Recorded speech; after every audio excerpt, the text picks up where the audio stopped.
시청자 여러분, 안녕하십니까? 지금 시각 2026년 3월 24일. 대한민국 경제 시한폭탄 바늘은 멈추지 않고 돌아가고 있습니다. 그리고 약 2달 뒤인 5월 28일, 한국은행 본관에서 터져나올 이 한마디는 대한민국 금융 역사에 기록될 거대한 변곡점이 될 것입니다. 기준금리를 2.25%로 정역 인하합니다. 이것은 단순히 대출 이자가 줄어든다는 달콤한 소식이 아닙니다. 어쩌면 대한민국 경제가 자생력을 잃고 심각한 뇌사 상태에 빠졌음을 자인하는 한국은행의 마지막 심폐소생술일지도 모릅니다. 도대체 왜일까요? 지금 서울 아파트 가격은 지난 분기에만 또다시 19% 폭등하며 광기 어린 상승세를 이어가고 있습니다. 근원 물가 상승률 역시 여전히 한은의 목표치인 2%대에 안착하지 못했습니다. 경제학 교과서대로라면 지금은 금리를 올려 거품을 끄고 유동성을 회수해야 할 때입니다. 하지만 한국은행은 정반대의 길을 선택했습니다. 왜 그들은 이 뜨거운 자산 버블에 기름을 붓는 위험천만한 도박을 감행했을까요?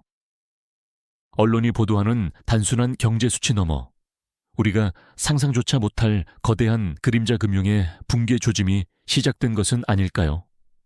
오늘 이 영상 하나로 당신이 경제를 보는 눈은 완전히 달라질 것입니다. 한국은행이 왜 대한민국 원화의 가치를 스스로 파괴하면서까지 이 결정을 내릴 수밖에 없었는지, 그 충격적인 내막을 3가지 핵심 퍼즐로 완벽하게 해체해 드립니다. 삼성의 사활이 걸린 반도체 전쟁의 이면, 그리고 수백만 명의 삶을 파괴할 수 있는 부동산 PF 발연쇄 도산의 공포. 지금부터 대한민국 경제의 가장 어두운 비밀을 공개합니다. 그렇다면 한국은행은 왜 집값 폭등의 위험을 무릅쓰고 금리 인하라는 무리수를 던졌을까요? 그 첫 번째 퍼즐 조각은 바로 대한민국 경제의 가장 깊숙한 곳에 숨겨진 암세포, 부동산 PF, 프로젝트 파이낸싱, 부실입니다. 지금 이 시각에도 경기도와 인천의 수많은 대단지 아파트 공사 현장은 멈춰 서 있습니다. 겉으로는 화려한 조감도가 걸려 있지만 실상은 중공 후에도 집이 팔리지 않는 미분양, 언솔드 하우징 사태가 역대급 수치를 기록하고 있기 때문입니다. 여기서 비극은 시작됩니다. 건설사들은 집을 팔아 빚을 갚아야 하지만 돈줄이 막혔습니다. 수조 원을 빌려준 저축은행과 증권사 같은 제2금융권은 이제 파산의 공포에 떨고 있습니다. 만약 여기서 단 한 곳의 대형 건설사만 무너져도 그것은 단순히 한 기업의 도산으로 끝나지 않습니다. 금융기관들이 서로에게 빌려준 돈을 회수하지 못해 도미노처럼 쓰러지는 연쇄부도.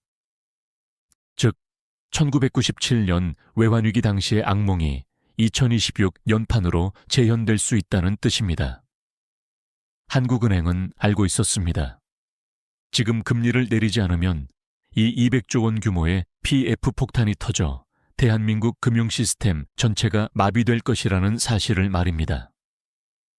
이번 0.25%포인트의 금리 인하는 시장을 활성화하기 위한 촉진제가 아닙니다. 벼랑 끝에 매달린 건설사와 금융사들을 간신히 붙들고 있는 생명 연장 장치에 불과합니다. 하지만 비극은 여기서 그치지 않습니다. 부동산을 살리기 위해 금리를 내리는 순간 우리 국민들의 삶을 지탱하는 원화의 가치는 땅바닥으로 곤두박질치기 시작합니다. 이것은 단순히 국내 부동산만의 문제가 아닙니다. 이제 시선을 더 넓혀봅시다. 전 세계 인공지능 전쟁의 중심, 삼성전자와 SK하이닉스가 왜 한국은행의 이 위험한 도박을 간절히 원했는지, 그 두 번째 비밀을 파헤쳐 보겠습니다. 하지만 이 금리 인하 결정 뒤에는 부동산보다 더 거대한 국가적 생존 전략이 숨어 있습니다. 바로 삼성전자와 SK하이닉스 그리고 전 세계를 뒤흔들고 있는 HBM사 반도체 전쟁입니다. 지금 글로벌 반도체 시장은 초비상 상태입니다. 인공지능 AI의 심장이라 불리는 차세대 메모리 칩을 두고 엔비디아의 간택을 받기 위한 한국, 미국, 대만의 삼국지가 펼쳐지고 있습니다. 여기서 밀려나면 대한민국 수출의 20%를 지탱하는 기둥이 뿌리째 뽑히게 됩니다. 문제는 돈의 흐름입니다. 반도체 초격차를 유지하기 위해선 수십조 원의 시설 투자, 캐펙스, 자금이 필요합니다. 금리가 높으면 기업들의 조달 비용은 눈덩이처럼 불어납니다. 더 치명적인 것은 환율입니다. 미국이 금리를 내리지 않는 상황에서 한국만 금리를 낮추면 원화 가치는 하락하고 원달러 환율은 치솟게 됩니다. 이것은 우리 국민들에게는 수입 물가 폭등이라는 재앙이지만 수출 기업들에게는 거대한 환율 보너스가 됩니다. 똑같은 반도체를 팔아도 손에 쥐는 원화 수익이 늘어나고 글로벌 시장에서의 가격 경쟁력은 강력해집니다. 결국 한국은행의 0.25%포인트 인하는 대한민국 가계의 고통을 담보로 체벌 기업들에게 강력한 수출 엔진을 달아준 것과 다름없습니다. 서민들의 장바구니 물가와 전셋값은 희생시키더라도 국가 경제 최후 보루인 반도체만큼은 살려야 한다는 절박한 선택인 셈입니다. 그러나 우리가 간과해서는 안 될 치명적인 역설이 있습니다. 기업이 살아난다고 해서 과연 우리의 삶도 함께 나아질까요? 아니면 우리는 더 깊은 부채에 늪으로 빠져들고 있는 것일까요? 마지막 제4부에서 이 금리 인하가 몰고 올 2026년 하반기 대한민국의 진짜 모습과 여러분이 반드시 준비해야 할 생존 전략을 공개합니다. 그렇다면 이제 우리는 무엇을 준비해야 할까요? 한국은행의 0.25%포인트 금리 인하는 시장에 유동성이라는 달콤한 사탕을 던져주었습니다. 하지만 그 대가는 혹독할 것입니다. 이번 금리 인하로 인해 서울의 아파트 매수 심리는 다시 불붙을 가능성이 높습니다. 대출 금리가 낮아지니 지금이라도 집을 사야 한다는 공포 섞인 추격 매수가 시작될 수 있기 때문입니다. 하지만 명심하십시오. 이것은 건강한 성장이 아닙니다. 실물 경제가 뒷받침되지 않은 채 부채로 쌓아 올린 자산 버블은 결국 더 큰 폭발력을 가진 시한폭탄이 될 뿐입니다. 전 세계가 고금리 기조를 유지하는 가운데 한국만 홀로 금리를 내린다는 것은 우리 원화의 가치를 스스로 낮추는 행위입니다. 수입 물가는 상승하고 서민들의 실질 소득은 줄어들 수밖에 없습니다. 기업들은 환율 효과로 이익을 보겠지만 여러분의 지갑 속 현금 가치는 조용히 증발하고 있다는 뜻입니다. 지금 우리에게 필요한 것은 막연한 낙관론이 아닙니다. 철저한 리스크 관리입니다. 무리한 영끌 대출을 통한 자산 확대보다는 변동성이 커지는 환율과 인플레이션에 대비한 포트폴리오 재구성이 시급합니다.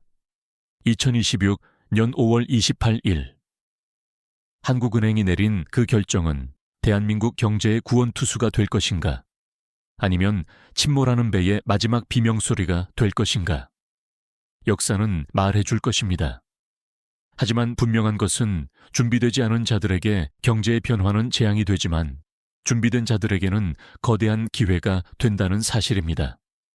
지금 여러분은 이 거대한 부채의 파도 위에서 어디로 향하고 있습니까?